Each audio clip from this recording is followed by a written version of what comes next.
저는 아내하고 8년 동안 연애를 했어요. 8년이라는 시간은 저도 그렇지만 아내도 20대 시절을 함께 보냈던 거죠. 저희는 다른 커플하고 다르게 다투기는 해도 중간에 헤어졌다가 다시 만나거나 하지 않고 쭉 만나왔어요. 동거를 해서 그랬던 건 아니고 어느 정도 성격도 맞고 나중에는 상대방에 대해서 잘한다고 착각해서 가능했던 것 같네요. 아무튼 저와 아내는 만난 지 5년쯤 되었을 때부터 철저히 결혼을 위한 계획을 세웠어요. 아무래도 결혼할 때를 생각하면 많은 돈이 필요할 것 같아서 미리 준비하는 게 좋아 보였거든요. 물론 이 계획은 아내가 먼저 제안했던 거였고 저도 괜찮은 계획인 것 같아서 함께 하기로 했던 거였어요. 계획은 했지만 생각보다 실천은 많이 어려웠어요. 금전적인 부분 때문에 그동안 해왔던 것을 못하는 것부터 시작해서 만남 자체도 부담스러워질 정도였거든요. 그래서 계획을 조금 수정하고 싶은 생각이 들어서 아내한테 이야기도 해봤지만 아내는 신혼여행으로 1년 동안 세계 여행하는 걸 포기할 수 없다며 끝까지 유지하기를 바랐어요. 그래서 힘은 들었지만 아내가 저렇게 버티는데 제가 먼저 포기할 수 없다는 생각이 들어서 어떻게든 버텨봤어요. 그래도 사람은 적응의 동물이라고 어느 정도 시간이 지나자 돈을 안 쓰는 거에도 조금씩 익숙해져 갔죠. 그렇게 우리는 3년이라는 시간 동안 버티고 버텨서 원하던 금액을 모을 수가 있었어요. 그리고 결혼과 함께 세계여행도 다녀올 수 있었고요. 여행을 다니는 동안에는 정말 행복했어요.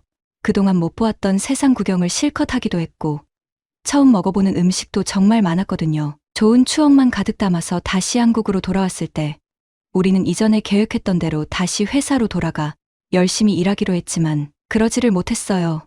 저와 달리 아내는 취업이 안 된다며 의기소침했었거든요. 내가 그렇게 부족한 사람인가? 어떻게 지원하는 곳마다 다 떨어지지? 힘들어하는 아내한테 저는 아무런 부담을 주기 싫어서 천천히 해도 된다고 했어요. 한 달 그리고 2달 그리고 또 시간이 지나면서 어느덧 6개월이 지났을 때도 저는 보채지 않았죠. 그러다 우연히 아내의 노트북을 보다가 알게 되었어요. 지금까지 나한테는 지원했다고 말해놓고는 아무것도 지원하지 않았다는 것을요. 충격이었죠.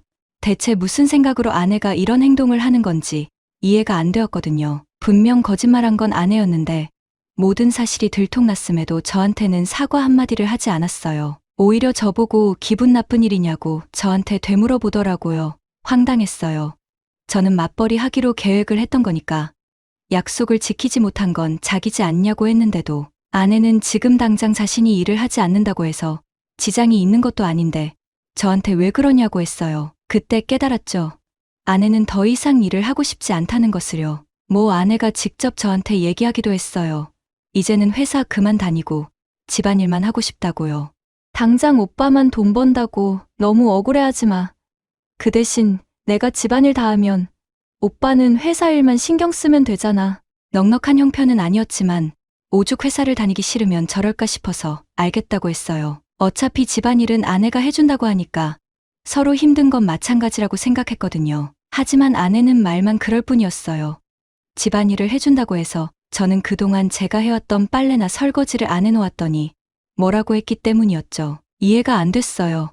집안일이라는 게 보통 요리하고 청소하고 빨래가 기본 중에 기본인데도 아내는 제가 해왔던 것은 계속 해야 된다고 했어요. 즉 집안일에 아예 손을 떼는 건 안 된다는 거였죠. 그런데 바닥 청소는 로봇 청소기가 해주는 거니까 실질적으로 아내가 하는 건 가구 위에 있는 먼지를 털어내거나 아니면 요리를 해주는 게 전부 다였고 나머지는 제가 해야 하는 것들이었어요.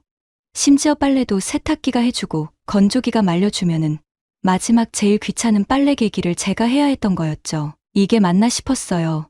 하루 종일 바쁜 저와 달리 아내는 여유가 매우 넘쳐 보였거든요. 얼마나 여유가 넘치는지 낮에는 친구들과 만나서 커피 한잔 할 시간도 있고 시간 내서 운동까지 다니고 있었어요. 그래도 어떻게든 참아보려고 했어요.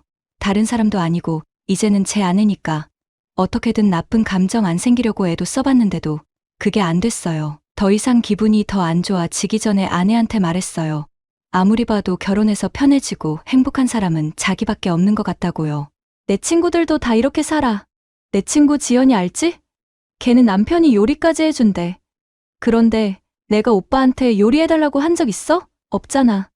아내 주변에는 다 그렇게 산다고 하지만 저는 그렇게 살고 싶은 생각은 없었기 때문에 무시하고 다시 한번 얘기했어요. 회사를 다니기 싫으면 집안일은 전부 다 자기 스스로 해결을 하라고요. 하지만 아내는 여기서 더 하고 싶은 생각이 없는지 제가 하던 일을 안 하니까 아내도 계속 안 하더라고요. 결국 출근할 때 입을 옷도 없게 되자 저는 결혼하고 나서 아내에게 처음으로 화를 냈어요. 이렇게 결혼 생활을 할 거였으면 나는 처음부터 연애만 했지. 결혼 같은 건 하지도 않았을 거라고 하니까 아내도 저와 똑같은 소리를 하더라고요. 정말 미치고 환장할 것만 같았어요. 서로 주장하는 게 너무나 다르고 타협점이 없었기 때문이었죠. 그날부터 우리 부부는 서로 각방을 쓰기 시작했어요. 밥도 따로 먹고 서로의 일과도 공유하지 않기 시작했죠. 그러다 제가 먼저 아내한테 생활비를 안 줬어요. 어차피 아내가 해주는 것들은 전부 다 돈으로 해결할 수 있는 거였고 나머지는 제가 하던 것만 하면 됐었기 때문이었죠. 물론 빨래를 해도 아내 거는 빼고 제 거만 했어요. 이렇게 나온다 이거지? 오빠가 그러면 내가 가만히 있을 줄 알았어?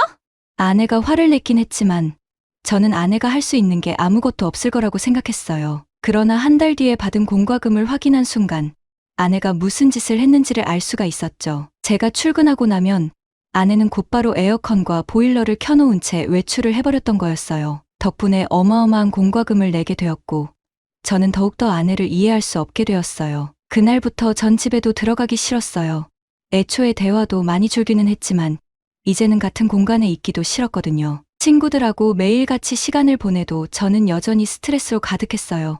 스트레스가 얼마나 심했는지 나중에는 대상포진도 걸리게 되었죠. 어쩌다가 제가 이 지경이 되었는지 아무리 생각해봐도 제 잘못은 없는 것 같아서 더 억울했어요. 이대로 연애 때도 헤어지지 않았던 우리가 이혼이라는 것을 꼭 해야 하는 건지 마지막으로 다시 한번 아내와 대화를 해보려고 했었지만 누구는 좋아서 이렇게 사는 줄 알아? 나도 예전으로 돌아갈 수만 있으면 오빠랑 다시는 결혼 안 해. 더는 우리 미래가 없을 거라는 생각에 저는 이혼하자고 했어요. 저도 그렇지만 아내 역시 서로 이렇게 살아봐야 불행할 거라고 생각했기 때문이었죠. 하지만 제가 이혼하자고 할 줄은 전혀 예상을 못했는지 그제야 아내가 집안일을 하겠다고 했어요. 이미 모르던 아내의 집 모습을 다 보던 상태라 믿음이 가지는 않았지만 저 역시 이렇게 이혼하는 건 아니라는 생각이 들어서 한 번 더 아내의 말을 믿어주었죠. 그런데 한 달 정도 지났을 무렵부터 또 다시 아내는 집안일을 서서히 뒤로 미루기 시작했어요. 저한테 하라고 하지는 않았지만 누구도 잔소리하는 사람도 없으니까 그저 여러 번 할 것을 한 번에 해결하려고 한 거였죠. 빨래는 일주일에 한 번, 밥은 한 번에 많이 해놔서 냉동밥으로, 찌개 역시 대량으로 끓인 다음 얼려놓는 형식이었어요. 어처구니가 없었죠. 집안일도 쉬운 게 아니라는 것을 알고 있는 저지만 그래도 밖에 나가서 눈치 보면서 일하는 것보다 편하다고 생각했기에 아내의 행동은 이해할 수가 없었어요. 그래서 그때부터 또다시 전쟁이 시작된 거였죠. 내가 집안일 다 하잖아. 그런데 왜 이런 걸로 잔소리를 해? 내가 뭐 오빠를 굶기기를 했어? 빨래를 안 했어? 틀린 말은 아니었죠. 하지만 집안일보다 개인적인 욕구를 최우선으로 두고서 하는 거라면 문제가 있다고 얘기를 했어요. 그러나 아내는 제 말을 이해하지 못했죠. 무작정 할 건 하고 있으니까 아무런 문제가 없다고 했던 아내였지만 저는 더 이상 이렇게 사는 건 아무런 의미가 없다는 생각에 또 한 번 이혼을 언급했어요. 하지만 이번에는 아내가 억울하다는 듯 이야기를 하더라고요.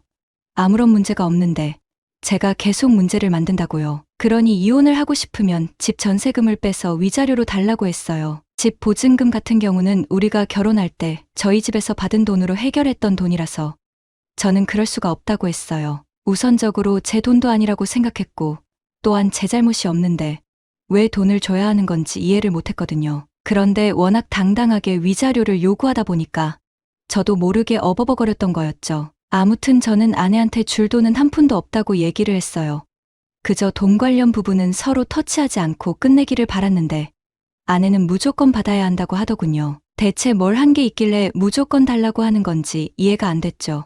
우리가 신혼여행으로 세계여행을 가긴 했지만 그건 각자 돈으로 해결한 거였고 혼수 같은 경우도 여행하다가 남은 돈으로 해결하고 나머지는 카드 빚으로 했던 거지.